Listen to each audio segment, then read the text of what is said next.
What's going on there, YouTube, and welcome back to another comic book video.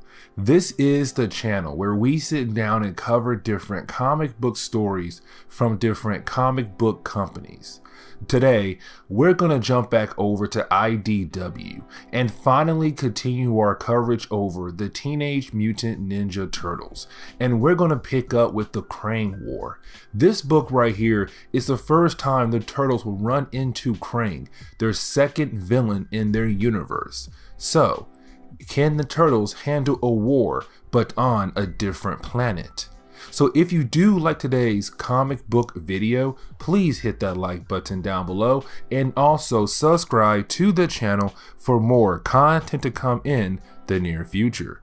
Also, if you have any suggestions on books I should read, well, please let me know in the comments below, because you never know, your suggestion could be a future video down the road.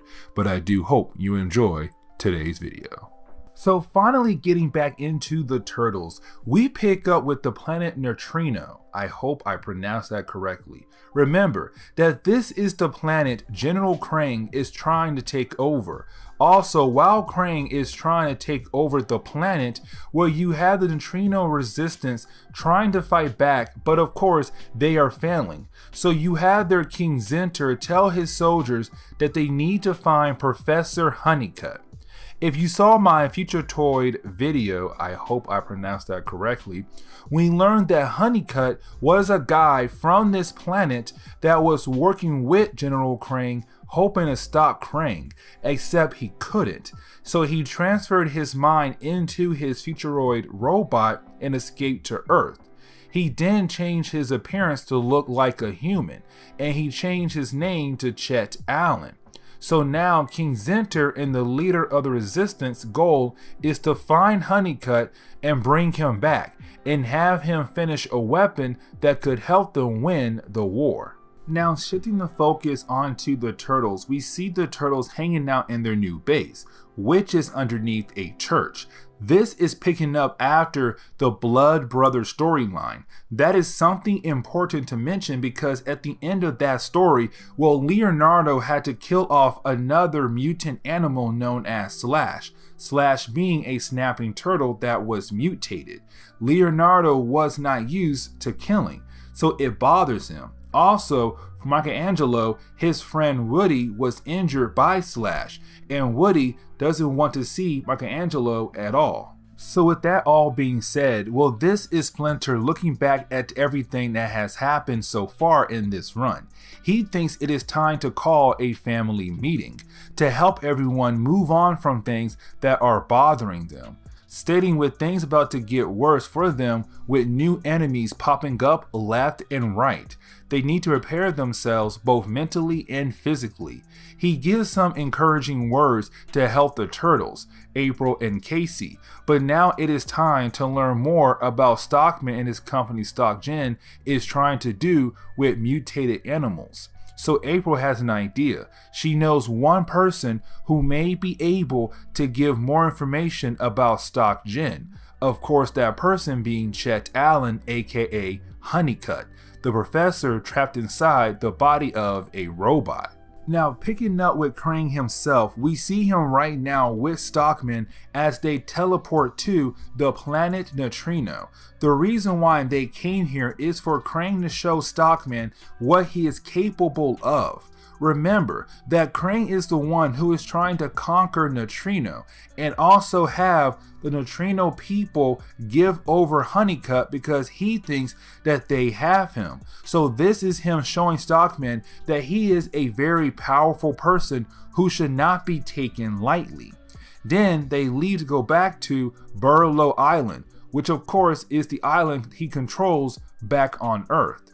Then we finally get to focus on Shredder. He is also known as Oroku Saki, but we see him having dinner with his granddaughter Karai. Remember that she was the original leader of the Foot Clan, but when she brought back her grandfather, of course, that all changed.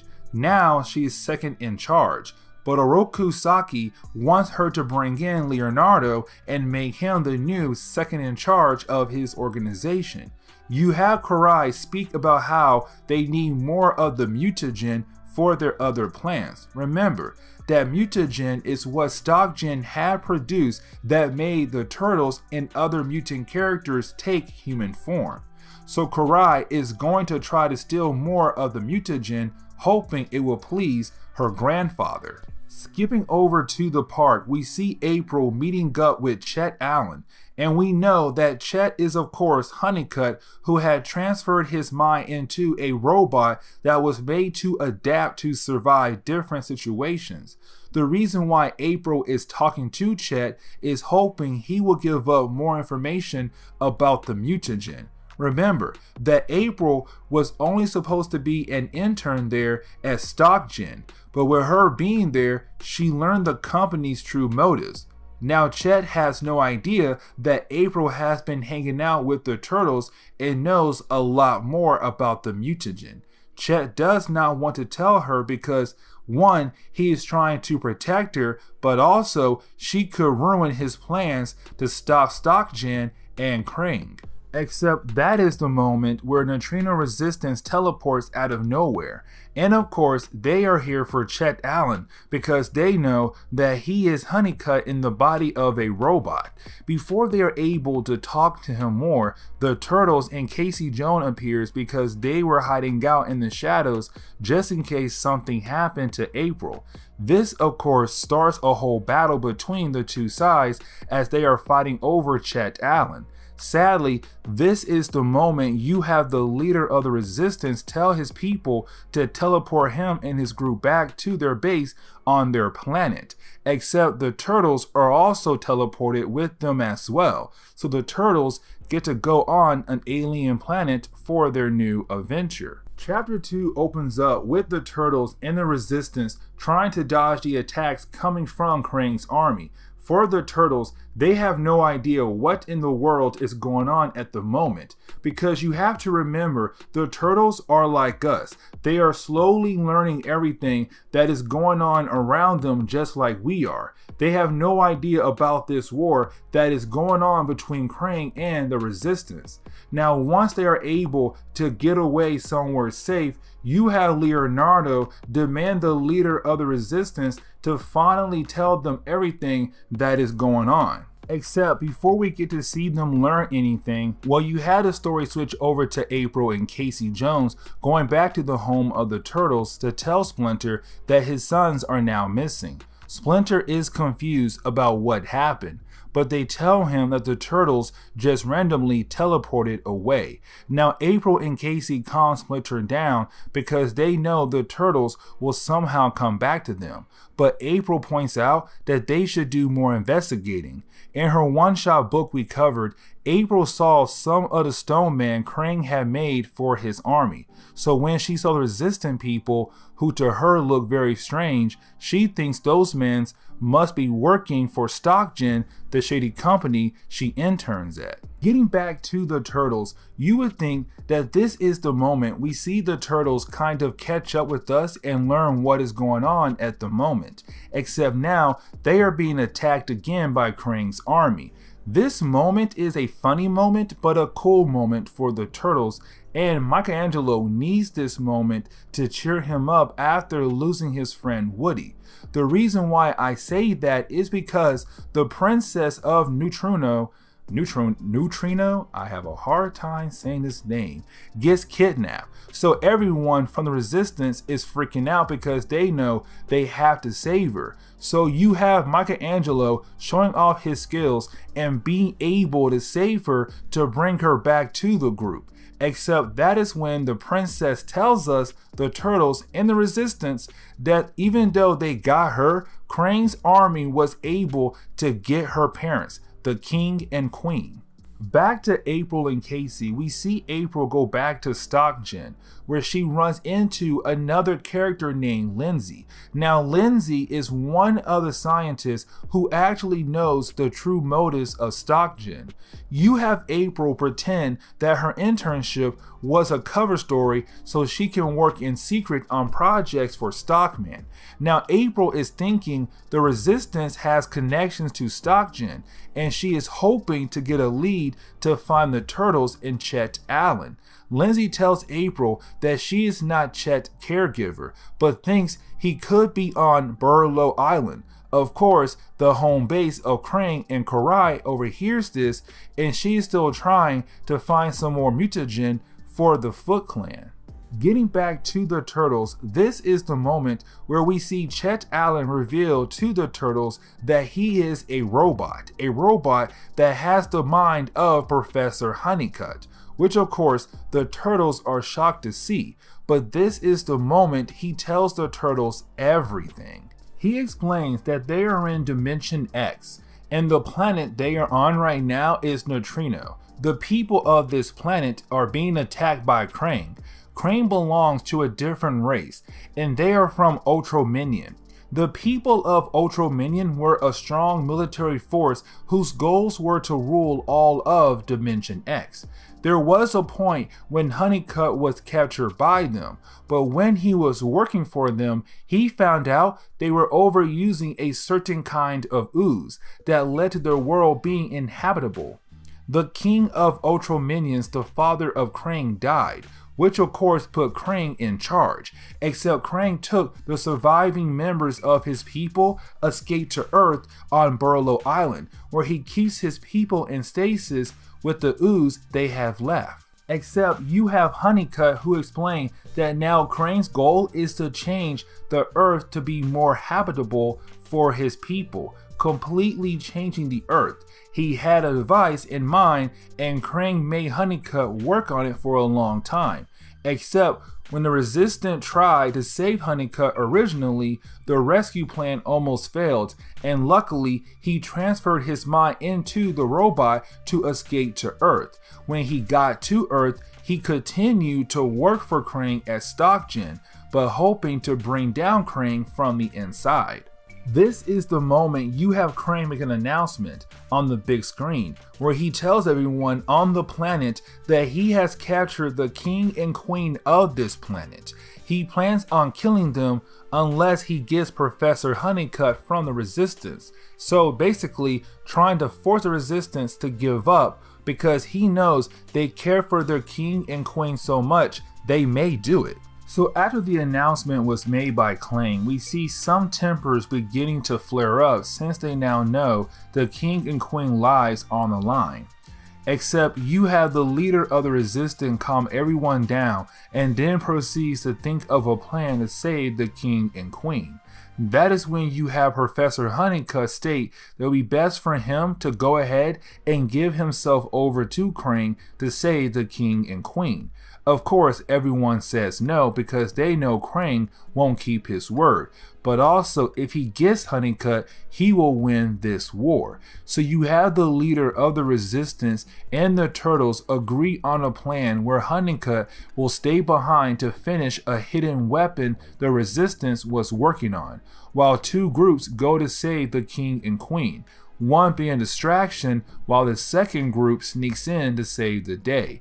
Also, the princess goes with them because she tells them that she is not going to sit this one out when it comes to saving her family. We get a page where we see that Kanai has made it to Burlow Island, and we know that she's about to break into Krang's base and get what she wants. There is another page where we see April and Casey are beginning to learn more about Burlow Island.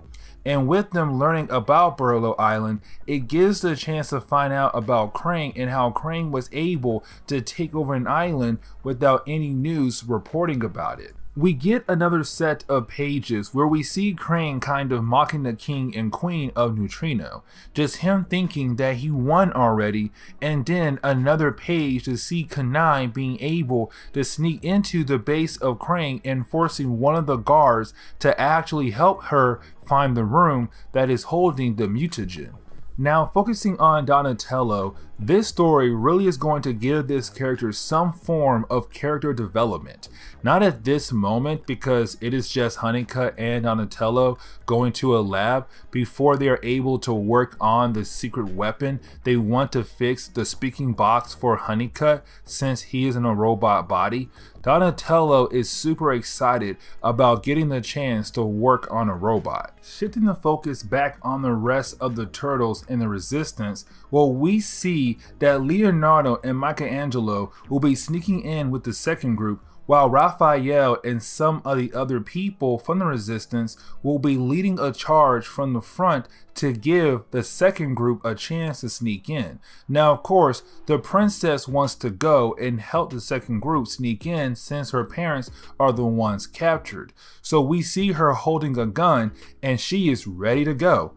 Oh, and Michelangelo has a crush on the princess now, and she kinda gives him hints she may have feelings for him as well. Kanai is able to find the room she needs to get more of the mutagen, so we see her cut open a tube to get more of the mutagen. Now at the end of the third chapter, we see that it's now a full-on battle now, that we are seeing the beginning of the Krang War, the title of the book really. You have Raphael lead his team of the Resistance from the front. While he is doing that, Leonardo and Michelangelo are leading another team from the back. So this is your perfect moment. Both teams are going forward with the plan. For Krang, he did not expect this. He really thought they were going to go ahead and hand over Professor Honeycutt without even trying to attack, which honestly, I don't know why he thought that.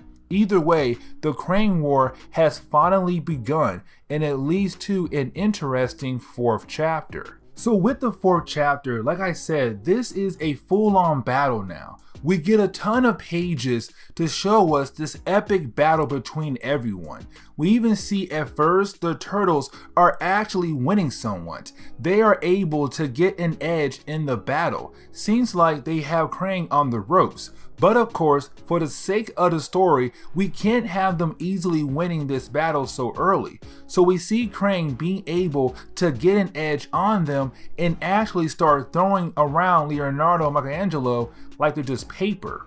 Outside the base, we see that Raphael and the group he was leading is having a hard time as well. This is the moment you had Donatello talking to Professor Honeycutt about how Splinter thinks that the Turtles and Splinter are a reincarnation of people from ancient Japan. The Foot Clan leader, who is Osaki aka Shredder, is from the same time period.